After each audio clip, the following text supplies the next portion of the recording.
তারিখ থেকে আমাদের কি যেন আসতেছে, রমজানের মুবারক। আর মারহাবা বলেন। এটা মুমিনদের জন্য আযাব না গজব? এই মুমিনদের জন্য রহমত না গজব? রহমত। কিন্তু যারা রোজা রাখে না এদের জন্য গজব, ঠিক আছে না? যারা রোজা রাখে না এদের জন্য আবার গজব। ও বাবা রে, কেমনে থাকবো, কেমনে কি করবো? না না, সাবধান। এই জায়গা থেকে অল্প কয়েক মিনিটের কিছু আলোচনা হবে। আল্লাহ কোরআন শরীফে ঘোষণা করে দিচ্ছেন, ইয়া আইয়ুহাল্লাযীনা আমানু কুতিবা আলাইকুমুস সিয়ামু কামা কুতিবা আলাল্লাযীনা মিন ক্বাবলিকুম লাআল্লাকুম তাত্তাকুন। জোরে জোরে বলে আল্লাহু আকবার। হে ঈমানদারেরা, ইয়া আইয়ুহাল্লাযীনা আমানু, ইয়া আইয়ুহাল্লাযীনা আমানু কুতিবা আলাইকুমুস সিয়াম। হে ঈমানদারেরা, আমি তোমাদের উপরে রোজাকে ফরজ করে দিয়েছি। সুবহানাল্লাহ, আল্লাহু আকবার। ফরজ করে ঘোষণা করে কে? আল্লাহ। আর জোরে বলুন কে? আল্লাহ। আল্লাহ যদি ফরজ করে দেয়, আমি উসুলা দিয়া বাংলা উপায় থাকবো না। এখন আমি যদি বলি আমার গ্যাস্ট্রিক, আবার কেউ বলে না হুজুর আমি উপাস থাকার অভ্যাস নাই, এটার একটা কারণ আছে। কারণ ছোটকাল থেকে জীবনে অভ্যাস করে, এটা একটা নেশা হইয়া যায়। ছোটকাল থেকে যদি সে ছোটকাল থেকে অর্ধেকটা রোজা রাখতো, একটা কথার কথা, বাবা যদি বলতো, মা যদি বলতো, বাবা তুই আজকে অর্ধেক দিন উপবাস থাক, একটা অভ্যাস হইয়া যাইতো। আবার আরেক দিন ফুলা দিন, একটা অভ্যাস হইয়া যাইতো। এইভাবে করতে করতে যদি একটা সময় সে যখন বড় হইতো, ওই ছোটকালের অভ্যাসটা তার ভিতরে চালু হইয়া যাইত, তার ভিতরে চালু হইয়া যাইত। সে বড় হইলে আর বলতো না হুজুর আমি রোজা রাখতে পারি না, আমার এটা কষ্ট হয়, এ কথা আর বলার সুযোগ ছিল না। কারণ ছোটকাল থেকে অভ্যাস করলে এমনি সে বড় হইলে রোজা রাখতে হবে। এবার আসেন, আল্লাহ আমাদেরকে ঘোষণা করে দিলেন, ইয়া আইয়ুহাল্লাযীনা আমানু কুতিবা আলাইকুমুস সিয়ামু কামা কুতিবা আলাল্লাযীনা মিন ক্বাবলিকুম লাআল্লাকুম তাত্তাকুন। ঈমানদারেরা রে, আমি তোমাদের উপরে রোজা ফরজ করে দিয়েছি। এই আজ্ঞাপুরের ভাই বাবারা, আপনাদের হাতে পায়ে ধরে একটা মেসেজ আপনাদেরকে দিয়ে যায়।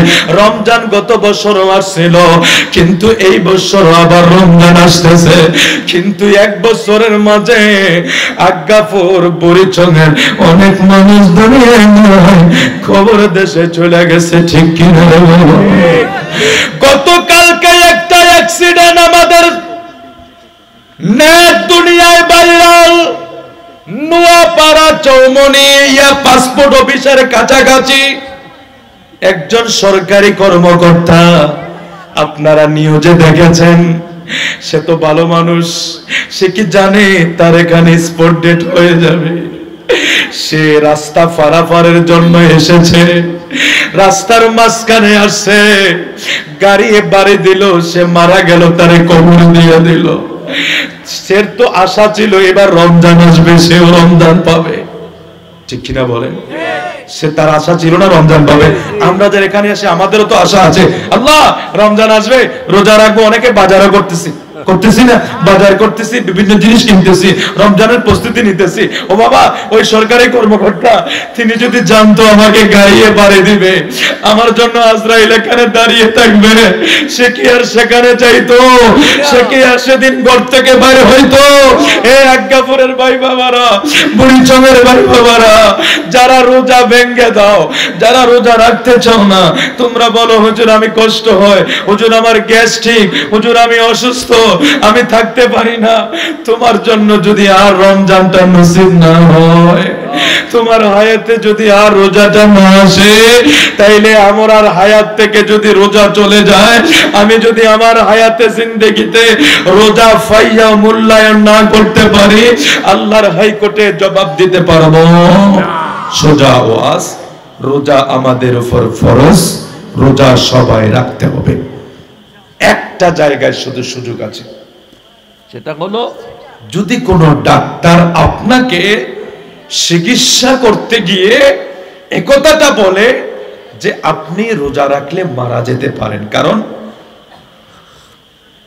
অনেক মানুষের এরকম শরীরের অনেক অবনতি অনেক সময় রোগের কারণে হয়ে যায় না। তো ইসলাম আপনার উপরে কঠোরতা করে নাই, চাপিয়েও দেয় নাই।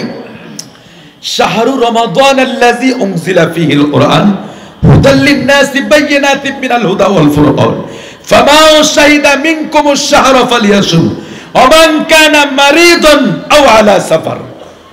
যারা সফরে থাকো, যারা অসুস্থ, ওই দুই ব্যক্তির রোজা মওকুফ করা হয়েছে, ওই দুই ব্যক্তির উপর রোজাকে হালকা করে দেওয়া হয়েছে। তার মানে আমাদের উপরে আল্লাহ কোনো কিছু চাপিয়ে দেয় না। অসুস্থ যদি হয়ে যায় অথবা ডাক্তার যদি একথাটা বলে, এটার মাসালা হবে, ফতোয়া হবে এরকম যে তুমি রোজা রাখলে মারা যেতে পারো, কারণ তোমার শরীরের যে লাঞ্চ আছে, খাদ্যনালী আছে বা যে ফুসফুস আছে, এই দীর্ঘ টাইম তোমাকে অপবশ করায় তোমার শরীরের ফলস কমে যাবে, তুমি মারা যেতে পারো। ডাক্তার যদি বলে, ফুকাহায়ে কেরামের ফতোয়া মতে ওই ব্যক্তি শুধু রোজা ভাঙতে পারে। আর যদি ডাক্তার একথা না বলে, আপনি এমনি এমনি স্বাভাবিক মানুষ অসুস্থ হইতে পারে না, অনেকের গ্যাস্ট্রিক হইতে পারে, একটু অসুস্থ হইতে পারে। এখন আপনি যদি মনে করেন না আমি একটু অসুস্থ, রোজা ভেঙে দিলাম, না চলবে না। রোজা আমাদের উপরে ফরজ, রোজা আমাদের উপরে কে ফরজ, আর যদি কে ফরজ তো রোজা ভাঙতে যাবে না। কে কে রোজা ভাঙবে না তুলান। পাগলা তিতা মেডা বুঝে না, পাগলারে কেউ জিলাপি দিও না। এই তো সন্ধ্যাবেলা উপায় কি হবে বুঝছেন? মাশাআল্লাহ। আসলে যারা উড়াইছে তারা আরো রোজা বেশি রাখে, কথা বুঝতে পারছেন? যারা রোজা রাখে বেশি রাখে তারা আরো জোশে হাত উঠাই বলছে, মনে করছে হুজুর যে মনে হেডা চাইছে, আসলে হেডা না কোনটা বুঝে উঠতে পারছে না। এটা মাঝে মাঝে একটু লাড়া সাড়া দিয়ে টেস্ট করা লাগে, বুঝছেন? এই টেস্টটা হইলো আমাদের মাঝ থেকে যাতে অলসতা দূরে সরে যায়। আল্লাহ কবুল করেন, জোরে বলে আমিন। কি কি মায়া মহাব্বত লাগতেছে আমাদের কাছে, রমজান আসতেছে। আল্লাহর কাছে ফরিয়াদ করবেন, নামাজ পড়ে চোখের পানি ছেড়ে দিবেন, আল্লাহ ওই লোক হঠাৎ করে ইন্তেকাল করে ফেলেছে, আমাদেরকে সেভাবে মৃত্যু দিও না, হঠাৎ মৃত্যু দিও না, স্ট্রোকের মৃত্যু দিও না, এমন মৃত্যু দিও না যে মৃত্যুতে তাওবা নসিব হয় না, কালিমা নসিব হয় না। মাওলার কাছে ফরিয়াদ করবেন, আল্লাহ আমাদেরকে তাওবার সুযোগ দিও, গুনাহ মাফের সুযোগ দিও। আমরা কবরে কেমনে থাকবো? কবর বড় কঠিন জায়গা, কবর বড় কঠিন জায়গা, কবরের মাটির চাপ সইতে পারবো না, সইতে পারবো না। আল্লাহর কাছে ফরিয়াদ করবেন, আল্লাহ আমাদেরকে আরেকটা রমজান দিও, এই রমজান আমরা যাতে গুনাহ ক্ষমার সুযোগ পাই, আমাদেরকে তৌফিক দিও। এভাবে ফরিয়াদ করবেন, আল্লাহ কবুল করেন, জোরে বলে আমিন। আল্লাহ বলেন, আমি শুধু তোমাদের উপরে রোজা ফরজ করি নাই বান্দারা রে, যেভাবে পূর্ববর্তী গণের উপরেও রোজাটা ফরজ ছিল, তোমাদের উপরে যেভাবে ফরজ, তোমাদের পূর্বের লোকদের উপরেও ফরজ ছিল। লাআল্লাকুম তাত্তাকুন, তোমরা যাতে তাকওয়া অর্জন করতে পারো, তোমরা যাতে তাকওয়া অর্জন করতে পারো। এবার আসে আমার প্রিয় নবী হাদিস শরীফে কি বলে, ওয়ান আবি হুরায়রা ক্বালা ক্বালা রাসূলুল্লাহ সাল্লাল্লাহু আলাইহি ওয়াসাল্লাম, ইযা কানা আউয়ালু লাইলাতিন মিন শাহরি রমাদান সাফফাতিশ শায়াতিন ওয়া মারাদাতুল জিন্নি আগুল্লিকাত আবওয়াবুন নারি ফালাম ইফতা মিনহা বাব ওয়া ফুতিহাত আবওয়াবুল জান্নাহ ফালাম ইউগলাক মিনহা বাব ওয়া ইউনাদি মুনাদি ইয়া বাগিয়াল খায়রি আকবিল ওয়া ইয়া বাগিয়াশ শাররি আকসির ওয়া লিল্লাহি তাকাউ মিনান নার ওয়া যালিকা কুল্লু লাইলা। রাওয়াহু তিরমিজি। একটু জোরে বলা যাবে আল্লাহু আকবার। বন্ধু, আবু হুরায়রা থেকে বর্ণনা, আমার নবী কয় উম্মত রে শোনো, ইজা কানা আউয়ালু লাইলাতাম মিন শাহরি রমাদান, রমজানের যখন প্রথম রাত হয়, কি ঘটনা ঘটে শুনতে রাজি আছেন সবাই? একটু মহব্বতের সুরে শুনবেন, যেহেতু রমজান আমাদের সামনে আসতেছে। আমি ভাবছিলাম পুরাটা আলোচনা সেটাই করব, কিন্তু উপস্থাপনা না করে চলে গেছি একটু প্রেমের দিকে। কারণ কেন জানি নবীজির নবীর কথা না বললে ভালো লাগে না, অন্তর শান্তি পায় না। গত 2-3 দিন আগে ব্রাহ্মণবাড়িয়া গেছিলাম, সরাইল শাহজাদাপুর, অনেক দূরে। এই সরাইলের লোক আমাদের বুড়িচনে ত্রাণ নিয়ে আসছিল। আমার বাড়িতে বুঝছেন, সরাইল এখানে না, ব্রাহ্মণবাড়িয়া তো আপনাদের কি জানি কো, আমরা কুমিল্লা ফারি একটু গেলেই শুরু হয়ে যান, কিন্তু ব্রাহ্মণবাড়িয়াতে এই দাদা আপনি সেই সরাইল শাহবাজপুর হলো বিশ্ব রোড, এখান থেকে হাওড় অঞ্চল 7-8 কিলোমিটার এতটুক বালুর রাস্তা। আমি সেখানে মাহফিলে গিয়েছি গত 2 দিন আগে। ওই জায়গার মানুষ ত্রাণ নিয়ে আসছিল এই বুড়িচঙ্গে। তো আমাকে এসে তারা আমাকে আগ থেকে চিনি, আমি আরো 2015-তে মাহফিলে গেছি, তাহলে মিনিমাম 9-10 বছর আগে ওই জায়গায় মাহফিলে গেছি। ও তখন আমি কাল 2-3 দিন আগে যে একটা ব্রিজ করছে, তখন আমরা নৌকা দিয়ে পার হইতাম। আবার সেখানে ওই রুমিন ফারহান, ব্যারিস্টার রুমিন ফারহান বাড়িও নাকি ওই দিকে, তারা বললো যে হুজুর আমাদের রাস্তাটা ওনারা করে দিবে, এরকম একটা চলতেছে। তো অনেক কষ্ট পায় ওই লোকগুলি। এবং হাওড় অঞ্চলে তারা ত্রাণ নিয়ে আসছে। গাজীপুর আব্দুল মতিন কসু কলেজের কাছে আমারে ফোন দিছে, হুজুর আমরা তো জানি আপনি বুড়িচঙ্গে নামাজ পড়ান, কোথায় সেটা তো জানে না, হুজুর আমাদেরকে একটু হেল্প করেন। আমি তাড়াতাড়ি মোটরসাইকেল দিয়ে সকালবেলা আসছি, আইসা তারা দেখলাম যে গাজীপুর দিয়ে যে ইয়ার রোড আছে, বাক্সিমুলের যে রোড আছে না জানি, কালিকাপুর দিয়ে যে রোডটা ঢুকছে, এই রোডটা দিয়ে তারা ঢুকে গেছে গাড়ি নিয়ে, কারণ তারা বুঝতে পারে না কোন জায়গা দিয়ে দিবে। তখন আমি আসলাম, আইসা দেখলাম প্রায় 30 জন আসছে। তো এগুলি কি করুন, এখন আমার তো বাসা হইলো শহরে, পরে গাজীপুর বাজারে আসছে, আইসা হোটেল দোয়ানে ফোয়ারা অর্ডার দিচ্ছে এই 30 জনের লেগা। আমি বলছি আপনারা কি খাবেন, কয় হুজুর আমরা ফোয়ারা খাবো। এখানে সব বেড়ে ফোয়ারা বাসি খাওয়াইয়া এত খুশি হয়েছে। ওই দিন মাহফিলে গেছি, আরে এত প্রশংসা কয় হুজুর। আমি আরে আপনার প্রতি না আমরা আরো বেশি কৃতজ্ঞ দরকার, কারণ কোথায় আপনাদের সরাইল হাওড় অঞ্চলের মানুষ, রাস্তা নাই ঘাট নাই আপনাদের, আপনারা ত্রাণ নিয়ে গেছেন আমাদের কুমিল্লা বুড়িচংবাসীর জন্য, তাহলে আপনাদের প্রতি আমাদের কৃতজ্ঞতা বেশি দরকার ছিল। তারা তাদের এই মহানুভবতা দেখে আশ্চর্য হয়ে গিয়েছে, অথচ এত উন্নত না। আপনি বুঝেন না হাওড়ে কে বসবাস, আপনি একবার গেলে আর যাইবেন না, বিশ্বাস করেন এত বাজে রাস্তা। আপনি গেলে কবেন আল্লাহ তুমি তাড়াতাড়ি আমার এখান থেকে বাইর করো। বুড়িচং গাজীপুর আজ্ঞাপুরের মানুষ মায়ের কোলে ফাঁকা ফাঁকা না, ঘরের দুয়ারে ফাঁকা, গাড়ি ঘরে চলে যায়, উঠানে চলে যায়, আর এরা হাঁটু উমান কোমর উমান পানি ভাঙ্গা, কি যে এক অবস্থা রাস্তাঘাটের। ওই জায়গার মানুষ ত্রাণ নিয়ে আমাদের বুড়িচংয়ে আসছিল, আলহামদুলিল্লাহ। সেখানেও মাহফিলে গিয়েছিলাম, তো সেখানে গিয়েও আরে আমারে ওই অনেক হুজুরারে দেখা বলছে, হুজুর একটু সাবধানে কথা কইন। আমি কারে কি সাবধান, আমার নবীর কথা কইতে আবার সাবধান লাগে নাকি? নেতার কথা কইতে একটু সাবধান দরকার ছিল, নাহলে এক নেতা আইলে আরেক নেতা ফিডা দিব। আমি তো কোনো নেতার কথা কই না, আমি তো আমার নবীর কথা কই। আমি তো কারো ব্যক্তির দালালি করি না, আমি তো ক্ষমতার দালালি করি না, আমি তো কোনো রাজনীতিবিদের দালালি করি না, আমি তো নবী মুস্তাফার দালালি করি। কে এমন পাপের বেটা আছে পারলে সামনে দাঁড়িয়ে কথা বলবে, কারণ নবী মুস্তাফার দালালি যে করে সে কোরআন দিতে জানে, জান দিতে জানে, যেমনটা দিয়েছিল এই দেশের নুরুল ইসলাম ফারুকী রাহমাতুল্লাহ আলাইহি। চলে বলে আল্লাহু আকবার। 72 ফেরকা একজনের দোষ সহ্য করতে পারে নাই, 72 ফেরকা লেগে গিয়েছিল ওনার বিপক্ষে, জবাই করে দিয়েছে। তো সেটা তো ইমামে হোসেন শিক্ষা দিয়েছে, জবাই হয়ে যাও তারপরে ইমান দিও না। বদরের যুদ্ধে সাহাবারা শিক্ষা দিয়ে দিয়েছে, জান দিয়ে দাও তারপর ইমান দিও না। উহুদের যুদ্ধে সাহাবায়ে কেরামরা শিক্ষা দিয়ে দিয়েছে, জান দিয়ে দাও তারপর ইমান দিও না। মুতার যুদ্ধে সাহাবায়ে কেরাম শিক্ষা দিয়ে দিয়েছে, জান দিয়ে দাও তারপর ইমান দিও না। দালালি করে, নবীর দালালি করো, কোন ব্যক্তির দালালি নয়। আল্লাহ কবুল করুন, জয় বলে আমিন। যদি ব্যক্তির দালালি করো, ফিডা এটা উল্টাইলে ওইটাই ফিটবো, এটা উল্টাইলে হেডাই ফিটবো। কথাটা বুঝতে পারছেন? আর নবীর দালালি করলে দুনিয়াও সম্মান, আখিরাতেও সম্মান। আল্লাহ কবুল করে, চলে বলি আমিন। তাইলে রমজানের প্রথম রাত আমার নূর নবী ফরমান, ইজা কানা আউয়ালু লাইলাতিন মিন শাহরি রমাদান। এরে উম্মতের দল শোনো, রমজানের যখন প্রথম রাত হয় তখন কি ঘটে তোমরা জানোনি? আমার নূর নবী কয়, রে সাহাবীরা শোনো, এ আমার উম্মতেরা শোনো, রমজানের প্রথম রাত যখন হয়, অর্থাৎ প্রথম যখন সূর্য চন্দ্র উঠে, এটাই ধরে আগামী দিন রোজা। আজকের রাতটা কি? রমজানের প্রথম রাত। আজকে সন্ধ্যায় চাঁদ উঠলে আগামী দিন রোজা রাখা যাবে, যেহেতু আরবি মাসের রাত্র আগে আসে। তাইলে রমজানের যখন প্রথম রাত হয়, আমার নবী কয়, উম্মত রে, শয়তানকে আমার আল্লাহ বন্দী করে দেয়, শয়তানকে আমার আল্লাহ শৃঙ্খলিত করে দেয়, শয়তানকে আমার আল্লাহ শিকল বন্দী করে দেয়।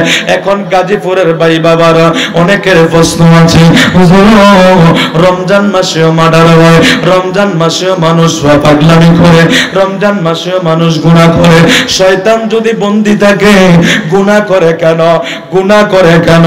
অপরাধ করে কেন? এটা বুঝাইবার জন্য একটা এক্সাম্পলের দরকার আছে। আমরা দেশে ফ্যান আছে না, ঘরে ঘরে ফ্যান আছে না, বিদ্যুতের ফ্যান চলে কি চলে না? এই আমরা যখন সুইচটা দেই তখন ফ্যানটা চলে বিদ্যুতের লাইনের কারণে, বিদ্যুতের জন্য ফ্যানটা চলে। আবার সুইচটা যখন অফ করে দেয় তখন ফ্যানটা কি সাথে সাথে বন্ধ হয় না, ঘুরতে থাকে? ঘুরে ঘুরে না। যখন লাইন দেই তখন বিদ্যুতের লাইনের কারণে চলে, আবার যখন বন্ধ করে দেই তখন সেটা বিদ্যুতের লাইন নাই, কিন্তু এতক্ষণ বিদ্যুতের লাইনে যে গতিটা ছিল এই গতিটা এখনো কাজ করে। শয়তান আমরারে 11 মাস ধোঁকা দিছিল, 11 মাস শয়তান চাবি মারছিল, 11 মাস শয়তান আমরার পিছনে পিছনে চাবি দিয়া ধোঁকা দিয়া আমরার ভিতরে একটা গতি দিয়া দিছে। এটা কি আর 1 মাসে শেষ হইয়া যাইব না? ও 11 মাসের দেওয়া চাবির গতি রমজানেও কিছু কিছু চলে, ঠিক কিনা বলে? বুঝতে পারছেন না বিষয়টা? এই জন্য পুরোটা বন্ধ হয় না, কিছুটা বাহিতায়। ওই যে ফ্যান বন্ধ করার পরেও ঘুরে, শয়তান বন্দী থাকার পরেও ওই 11 মাসের লোডটা দিছে, যে এই লোড কিছু রমজানেও কাজ করে। এই জন্য আমার নবীজি ঘোষণা করে দিয়েছেন, এই উম্মতের দল শুনো, রমাদান সুফিদাতি শায়াতিন অমারাদাতুল জিন্নি অগুল্লিকাত আবওয়াবুন নার ফালাম ইফতাহ মিনহা বাব। নবীজি ফরমান, উম্মত রে, জাহান্নামের দরজা সমূহ আমার আল্লাহ বন্ধ করে দেয়। সুবহানাল্লাহ। অর্থাৎ রমজানের প্রথম রাত যখন হয় জাহান্নামের দরজা বন্ধ হয়ে যায়। যদি বলে আল্লাহু আকবার। বুঝতে হবে রমজানের গুরুত্ব সম্পর্কে, বুঝতে হবে। আমার নবীজি কি ফরমান যে অফতিহাত আবওয়াবুল জান্নাতি অগুল্লিকাত আবওয়াবুন নারি ফালাম ইফতাহ মিনহা বাব। রমজানের প্রথম রাত যখন হয় ওই জাহান্নামের দরজা সব আল্লাহ কি করে? বন্ধ করে দেয়। অফতিহাত আবওয়াবুল জান্নাহ ফালাম ইউগলাক মিনহা বাব। জান্নাতের সব দরজা ওপেন করে দেওয়া হবে। সুবহানাল্লাহ। সুবহানাল্লাহ বলবেন না? এমন একটা রমজান পাইয়া বুঝি আমরা অবহেলা করব? বাবা, নামাজ ছেড়ে দেব, কোরআন তেলাওয়াত করব না, দান সদকা করব না? আমার নবীজি কত সুন্দর করে বলে গেছেন যে জাহান্নামের দরজা অফ, জান্নাতের দরজা সব ওপেন হয়ে যায়। অতঃপর আমার নবী বলছেন, উম্মত রে, ওয়া বাগিয়াশ শাররি আকসির ওয়া ইউনাদি মুনাদি ইয়া বাগিয়াল খায়রি আকবিল ওয়া ইয়া বাগিয়াশ শাররি আকসির ওয়ালিল্লাহি তাকওয়া মিনান নার ওয়া যালিকা কুল্লা লাইলা। নবীজি ঘোষণা করেন, যারা মঙ্গল কামনাকারী অর্থাৎ ভালো কাজকারী তোমরা সামনে বাড়ো, যারা খারাপ কাজকারী তোমরা খবরদার সাবধান, খারাপ কাজ অফ করে দাও, শয়তানি বন্ধ করে দাও, গুনাহের কাজ বন্ধ করে দাও, পাপাচারের কাজ বন্ধ করে দাও। আমার নবী সাবধান করে দিচ্ছেন, এ মুসলমান ভাই বাবারা, আপনি রোজা রাখেন না সেটা আপনার বিষয়, কিন্তু মানুষকে, রোজাদারকে কষ্ট দিবেন না। অনেক মুসলমানের ছেলেরা, অনেক বাবারা দেখি আগে এই ভয়টা মানুষ পাইতো, এখন সেই লজ্জা ভয় কিছুই নাই। ওপেন রাস্তায় সিগারেট টানে, ওপেন হোটেলগুলিতে খাবার চলে, পর্দা দিয়ে খাবার চলে, যেটা একটা হিন্দু, বৌদ্ধ, খ্রিস্টান, ইহুদিরা পর্যন্ত সমাজ করে না। আমাদের মুসলমান, আমাদের উপরে রোজা ফরজ, ইমানদারের উপর রোজা ফরজ, অথচ আমরা কি করলাম? আরেকটা ভাইকে কষ্ট দিলাম। আপনি কি জানেন আপনার সিগারেটের ধোঁয়াটা আরেকটা রোজাদার ভাইয়ের নাকে গেলে কতটা কষ্ট পায়, কতটা কষ্ট পায়? সুতরাং আপনি যদি রোজা নাই রাখতে পারেন, আপনি অন্য রোজাদারকে কষ্ট দিবেন ব্যবস্থা করতে পারে। পশু পাখিগুলি কি কোথাও চাকরি করে? এই পাখিগুলা কি কোথাও চাকরি করে নাকি? তো তারা সকালবেলা বের হয়, সন্ধ্যাবেলা ফ্যাট ভর্তি করে তাদের আপন নিরে পিরে তাদেরকে কে খাওয়ায়? কোন ব্যাংকে তারা টাকা জমা রেখেছে? কোথায় তারা চাকরি করে? এই পশুগুলার তাওয়াক্কুল হলো আল্লাহর উপরে। ওরা আল্লাহর উপরে তাওয়াক্কুল করে বের হয়ে যায়, আল্লাহর উপরে ভরসা করে বিদায় আল্লাহ তাদের পেট ভর্তি করে তাদের আপন নিরে আবার সন্ধ্যায় ফিরিয়ে দেয়। সুবহানাল্লাহ। রিজিকের মালিক কে? আল্লাহ। জোরে বলুন কে? আল্লাহ।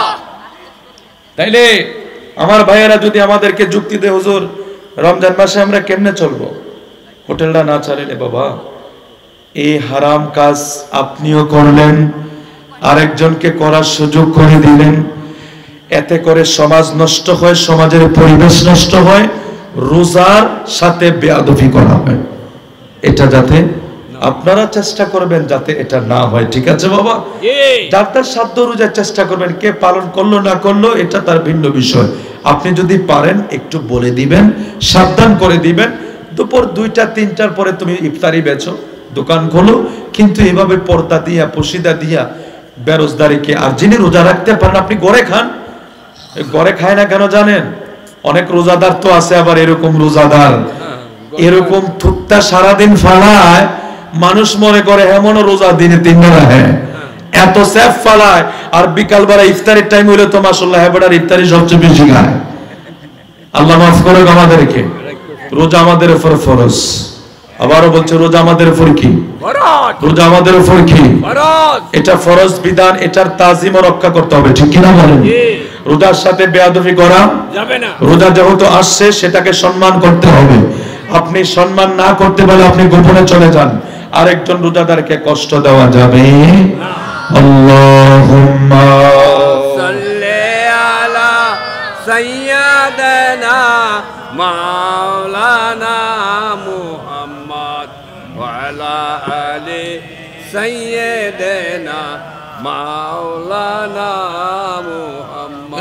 বাজান, তারপরের বিষয়টা হলো মন্দ কাজকে বন্ধ করে দিতে বলেছে, আর ভালো কাজগুলোকে কি করতে বলেছে? সামনে নিয়ে আসার জন্য। এটা আমার নবীজির আদেশ, মানার দরকার আছে না নাই? তাহলে মন্দ কাজগুলি কি? অনেকগুলি আছে, কয়েকটা স্যাম্পল আমরা বলি। যেমন কাউকে গালি দেওয়া, এটা কি ভালো কাজ না মন্দ কাজ? রোজা রেখে সেটা করা যাবে না। আপনি যদি রোজাদার হন, আপনাকে যদি কেউ বলে বা কেউ যদি গালি দেয়, আপনার দায়িত্ব হলো আপনি এতটুক বলবেন, পাল্টা গালি না দিয়ে, যে আমি রোজাদার। এটা আমার নবীর হাদিসে মুবারকায় আছে। নবীজি ঘোষণা করেছেন যে তোমাদেরকে যদি কেউ গালি দেয়, তাহলে তোমাদের কাজ হলো তোমরা এটা বলে দাও যে আমি রোজাদার। তার মানে আমি পাল্টা রোজা নিয়ে গালি দিতে পারবো না। গালি দেওয়া এটা মন্দ কাজ, এটা করা যাবে না। ঠিক এইভাবে যত মন্দ কাজ আছে, নামাজ ছেড়ে দেওয়া এটাও একটা গুনাহ না? না, রোজা ছেড়ে দেওয়া, নামাজ ছেড়ে দেওয়া এটাও গুনাহের কাজ।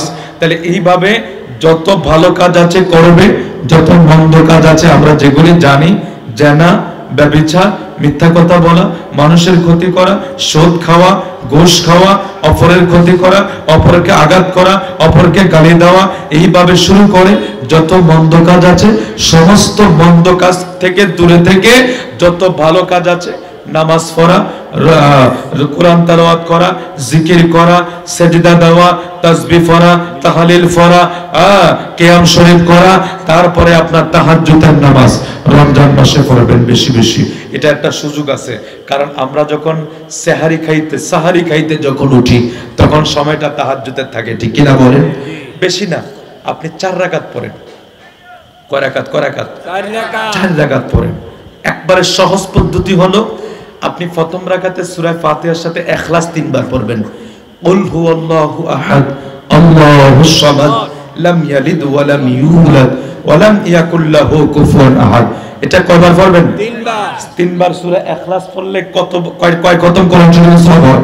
1 খতম। তাহলে আপনি প্রতি রাকাতে যদি পড়েন 1 খতম কোরআন শরীফের সওয়াব হলো, তাহাজ্জুদের নামাজও আদায় হলো। আপনি যদি 4 রাকাত পড়েন 4 রাকাতে 4 খতম কোরআন শরীফের সওয়াব হয়ে যাবে। সুবহানাল্লাহ সুবহানাল্লাহ সুবহানাল্লাহ। তাহলে রমজান মাসে সাহারি খাইতে যখন উঠি আমরা একটু আগে উঠে ওযু বানিয়ে 4 রাকাত নামাজ পড়তে বেশি সময় লাগবে না, তাহাজ্জুদের নামাজ আমরা পড়ব। আওয়াজ করে বলি ইনশাআল্লাহ। ইনশাআল্লাহ। আওয়াজ করে বলি ইনশাআল্লাহ। ইনশাআল্লাহ। নামাজ কত রাকাত পড়ব? তারাবি 20 রাকাত। না 8 রাকাত। কারো পায়ে সমস্যা, হাঁটুর সমস্যা থাকলে আপনি মসজিদে যাইয়েন না। এই 8 টাকাতে এক মাসালা, এই রমজান আইতেছে তো শুরু হয়ে যাবে। এতদিন করছে হালুয়া রুটি লইয়া, হ্যাঁ রমজান আসছে গোবর তারাবি লইয়া, মহরম আসলে করবে সোহাদায় কারবালা লইয়া, হজের মাস আসলে করবে মদিনা যাওয়া নিয়া। মানে একটা না একটা ফেস থাকবে কোনো না কোনো মাসে। কথাটা বুঝতে পারছেন নি? এ পুরা শাবান মাস আসছে তো মোল্লারা ফতুয়া হালুয়া রুটি বেদাত, হালুয়া রুটি। আরে ভাই কি কি আজীব কাণ্ড! হালুয়া রুটির ভিতরে কি মদ আছে নাকি? তো এটা খাওয়া হারাম হইব। এই জন্য ভারতের এক মৌলানা বলে যে তুম ফতুয়া খুঁজতে হে হাম হালুয়া রুটি খাতে। মানে তুম ফতুয়া খুঁজতে থাকো, হাম হালুয়া রুটি খাতে থাকে। মানে তুমি ফতুয়া খুঁজতে খুঁজতে তুমি সময় পার করো, আর আমরা খাইতে খাইতে সময় পার করি। আরে কি কি হালুয়া রুটির ভিতরে কি নাজায়েজ কিছু আছে নাকি? কি আজীব বিষয় না? এই পাগলাগুলির কোন জায়গায় ভর্তি করে না দরকার আল্লাহ জানে। মানে ওরা এটা নিয়ে পুরো শাবান মাস শেষ করে দেয়। এই যাবে না, খাইলে এই হবে। আরে কি, আরে ভাই হালুয়া রুটির ভিতরে কি আছে এমন জিনিস যে খাইলে আমার এই হবে সেই হবে? সেটা তো এক ন্যাচারাল জিনিস। এটা তো মানুষ হয়তো একটা উপলক্ষ করে। ও তুমি উপলক্ষ করে করা যাবে না। তাহলে সকালবেলার মানুষ কি করে? সকালকে উপলক্ষ করে নাস্তা করে, করেনি? দুপুরকে উপলক্ষ করে ডিনার করে, ভাত খায় নাকি লাঞ্চ করে। রাতকে উপলক্ষ করে ডিনার করে। তাইলে যদি বরাতকে উপলক্ষ করে হালুয়া রুটি না করা যায়, তাহলে সকালকে উপলক্ষ করে নাস্তা করা যাবে না, দুপুরকে উপলক্ষ করে ভাত খাওয়া যাবে না। মানে তুমি যদি বলো কোনো সময়কে উপলক্ষ করে করা যাবে না, এগুলি বোকামি না? এটা জাস্ট একটা নির্ধারিত করা হয়েছে। এটা আমাদের সংস্কৃতি, এটা ভালোবাসা বাড়া। এক মা আরেক মায়ের ঘরে যায়, একজন আরেকজনের বাড়িতে যায়। ও মা ধরো তোমার জন্য এনেছি। দেখা সাক্ষাৎ হয়, মহব্বত বাড়ে, মিলন হয়, প্রেম বাড়ে, ভালোবাসা বাড়ে। এই সম্প্রীতি, এই ভালোবাসা, এই সংস্কৃতি মোল্লা যখন ফতোয়া দিয়া আমাদের থেকে উঠিয়ে দিয়েছে, মানুষের মাঝে দূরত্ব বেড়ে গেছে, মানুষের মাঝে প্রতিহিংসা বেড়ে গেছে। মানুষ মানুষের বাড়ি যায় না, মানুষ মানুষের সাথে দেখা করে না, এই সংস্কৃতিগুলো উঠিয়ে দেওয়ার কারণে। এই জন্য ভারতের মৌলবী বলে তুম ফতুয়া খুঁজতে থাকো, হাম হালুয়া খাতে থাকি। তুম ফতুয়া খুঁজতে খুঁজতে দিন কাটাও, হাম খাতে খাতে দিন কাটা। আবার বলে আরে হালুয়া রুটি তুমি বুখারিতে খুঁজো কেন? হালুয়া রুটি কি বুখারিতে থাকেনি? হালুয়া রুটি তো থাকে কড়াইয়ের ভিতরে, ডেক্সির ভিতরে। এটা কি বুখারিতে থাকার জিনিস? এটা তো ডেক্সি থাকার জিনিস। আল্লাহু আকবার, আল্লাহু আকবার। কথা কিন্তু ঠিক আছে, 10 কথার এক কথা। আল্লাহ বুঝার তৌফিক দেখ। জোরে বলুন আমিন। একেবারে সময় শেষ হয়ে গেল। তারাবি কয় রাকাত পড়ব? 20 রাকাত। মুখস্থ না, হাদিস শরীফ দ্বারা প্রমাণ লাগবে।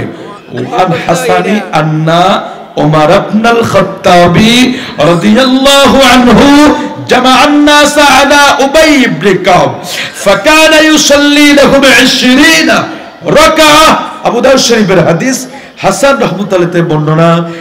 ওমর ইবনে খাত্তাব রাদিয়াল্লাহু তাআলা আনহু উবাই ইবনে কাবের ইমামতিতে